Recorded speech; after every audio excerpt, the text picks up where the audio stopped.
Om Sai Ram.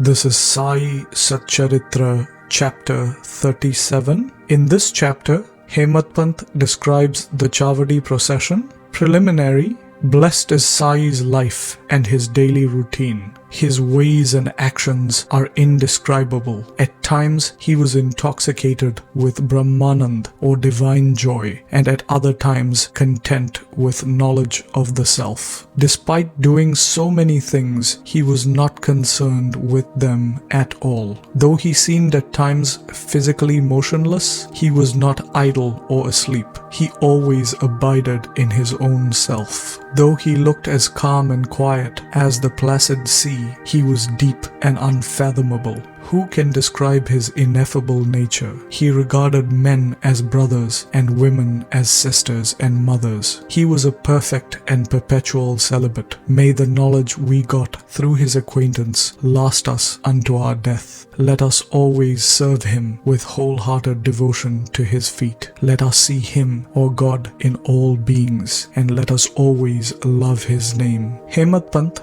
after making some lengthy dissertations on some topics in the Vedanta, which he himself considers a digression, goes on to describe the Chavadi Procession. The Chavadi Procession. Baba's dormitory has already been described. Every alternate day, he slept in the Chavadi, a small building containing a room or two near the masjid. This alternate sleeping routine in both these buildings continued till Baba's Mahasamadhi. From the 10th of December 1909, devotees began to worship Baba in the Chavadi. We will now describe this with his grace. When it was a night that Baba would be spending in the Chavadi, people flocked to the masjid and sang bhajans in the courtyard of the masjid for a few hours. Behind them was a beautiful ratha or small horse-drawn cart. To the right, a Tulsi Vrindavan, that is a decorative structure with a Tulsi plant in it, and in front of Baba, devotees who were fond of singing devotional songs. Some played on various musical instruments while singing. Sai Baba was the magnet who drew all the devotees to him. Outside the courtyard, some held their torches, some decorated the palanquin, while others stood with canes in their hands and shouted out cries of victory to Baba. The corners of the masjid were decorated with buntings. All around the masjid,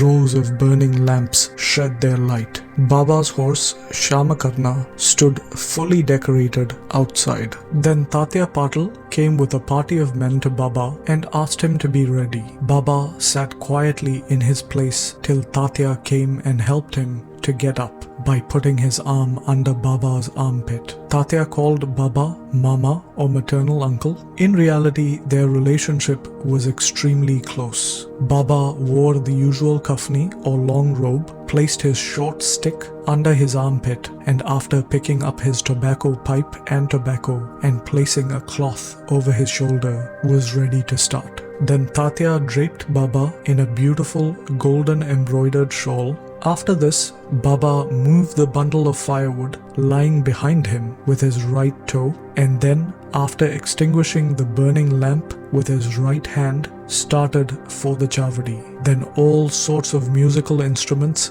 played and fireworks exhibited their different colors and sounds. Men and women singing Baba's name started walking and singing bhajans to the accompaniment of musical instruments. Some danced with joy, some carried various flags. Men announced Baba's name when he stood on the steps of the masjid. To either side of Baba stood persons who fanned Baba with large hand fans. The path on which Baba walked was covered with layers of cloth. Tatya held his left hand and Mahalsapati the right, while Bapu Sahib Jog held a decorative umbrella over his head. In this fashion, Baba marched on to the Chavadi. The fully decorated horse, Shamakarna, led the way, and behind him were all the carriers, waiters, musicians, and the crowd of devotees. Harinama, the name of the Lord, chanted to the accompaniment of music, filled the skies, as also did the name of Sai.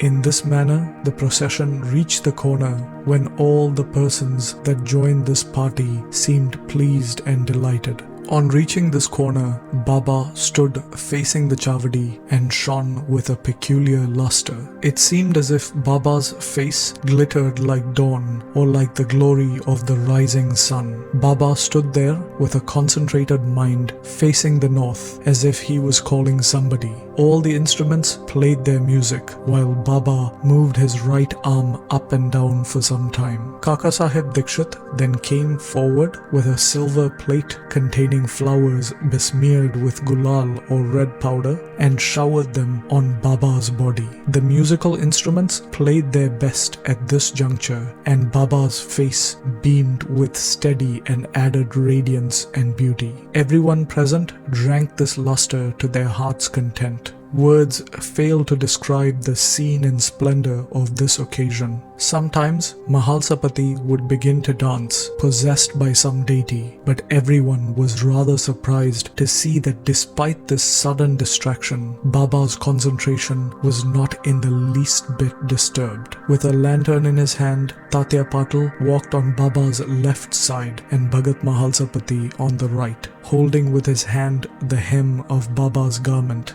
What a beautiful procession and what an expression of devotion. To witness this, men and women, poor and rich, flocked to the masjid. Baba walked very slowly. The devotees followed on both sides with love and devotion. With joy pervading the atmosphere, the procession reached the Chavadi. That scene and those days are gone now. Nobody can see them now or in the future, but by remembering and visualizing this scene, we can bring solace and comfort to our minds. The Chavadi was also fully decorated with a white ceiling, mirrors, and many types of lamps. On reaching it, Tatya went ahead and placed a padded seat with a bolster on it and asked Baba to sit on it. He also gave Baba a good coat to wear.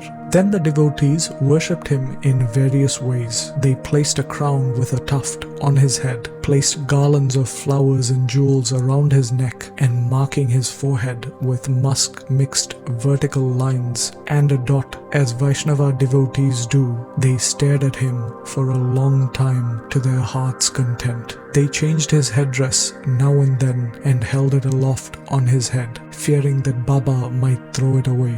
Baba knew the hearts of them all and meekly submitted to all their methods without objection. With these decorations, he looked wonderfully beautiful. Nana Sahib Nimonkar held the chatra or umbrella with its beautiful pendants. Bapu Sahib Jog washed Baba's feet in a silver dish and offered arghya and worship with due formalities. He then besmeared Baba's arms with sandal paste and offered Baba betel leaves. Baba sat and Tatya and others kept alternately standing and falling at his feet. When Baba sat, supporting himself against the bolster, devotees on both sides waved fans. Shama then prepared the chillim or pipe and handed it over to Tatya, who drew a flame out of it and then gave it to Baba. After Baba had his smoke, it was given to Bhagat Mahalsapati and then it was passed around to everyone. Blessed was the inanimate chillim, for it first had to undergo many ordeals of penance, such as being treated by pot makers, dried in the open sun and baked in the kiln, and then it had the good fortune of the divine touch of Baba's hands and his kiss. After this ceremony was over, devotees put garlands around his neck and gave him bunches of flowers to smell. Baba, who was dispassion or non-attachment incarnate, did not care much for all these necklaces of jewels, garlands of flowers and other ornaments, but out of real love for his devotees, he allowed them to have their own way. Finally,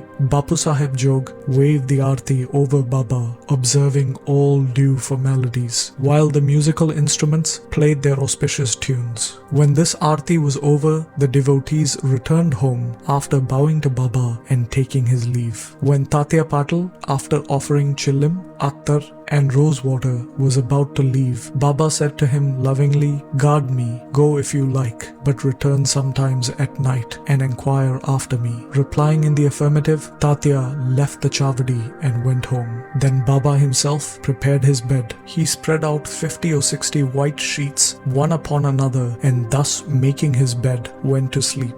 We shall also now rest and close this chapter with a request to the readers that they should remember Sai Baba and his Chavadi procession daily before they retire and go to bed. Bow to Sri Sai, peace be to all. And this brings us to the end of Sai Satcharitra chapter 37.